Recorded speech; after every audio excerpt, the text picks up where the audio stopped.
club to keep the patrons who were a bit too handsy at bay. Finn gripped the beating stick now with his right hand and glared across the table at Butch. "Big day for you, counselor." With his other hand, Finn fingered the handle of a cup of coffee, but made no move to drink it. Butch gazed at the smoke coming off the hot mug, and then, feeling sweat rings forming under his armpits, glanced around the renovated structure. The layout was almost identical to how it had been when Larry ran things. The bar remained up front toward the entrance. Beyond that were 3 stages, each of which had a metal pole in the middle. Along one wall was a series of benches where men could get lap dances, and beyond the exit sign in back was a stairwell that would take patrons up to the VIP room. Adjacent to the opposite wall and sprinkled around all 3 stages were a number of tables with 4 chairs each. Butch sucked in a quick breath and focused on the clock that hung above the bar next to a row of whiskey bottles. It was 7:30 a.m., and the club was vacant except for Butch and Finn. "Did you hear what I said?" Finn asked. Butch returned his gaze to the manager, who was now holding the stick up with the end pointed at the ceiling. "Yes," Butch began, "but I don't think I'm going to be needed." The words sounded hollow even to him. "You're wrong," Finn said, "and you know it." "There's still a chance that Lou can change her mind. Lou doesn't believe the general will budge, and neither does Mr. Zanuck." Finn paused. "Lou is also cracking up. He drinks too much, and he's been beaten too many times by the prosecutor. He's become a liability." "He's the best criminal defense attorney in town." "So you say." "No one has had more success defending cases in Giles County than Lou." "You're wrong. There's a black man named Haynes that most of the town folks think is the best lawyer around." Butch smirked. "Well, he ain't around anymore and hasn't been in years. And even if he was, there's no way that he would have represented Michael Zanuck." "Why is that?" "Because Booker T. Rowe is Haynes's cousin." Butch licked his chapped lips and peered across the table at Finn. "You remember what we've done to Rowe, don't you?"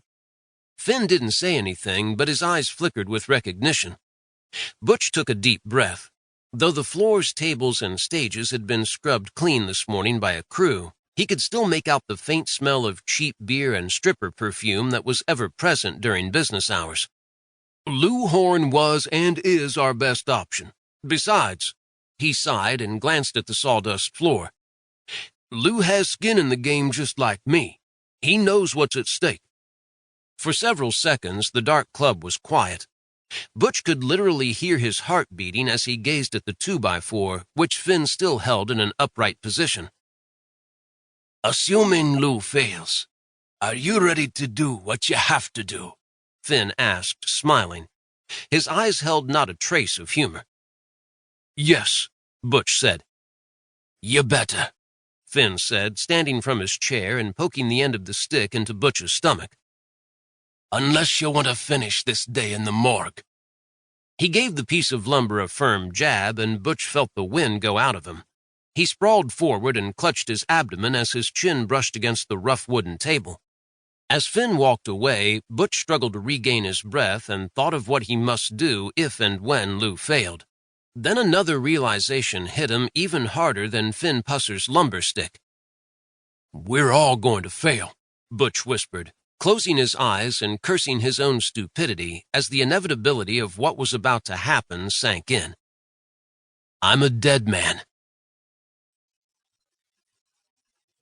2.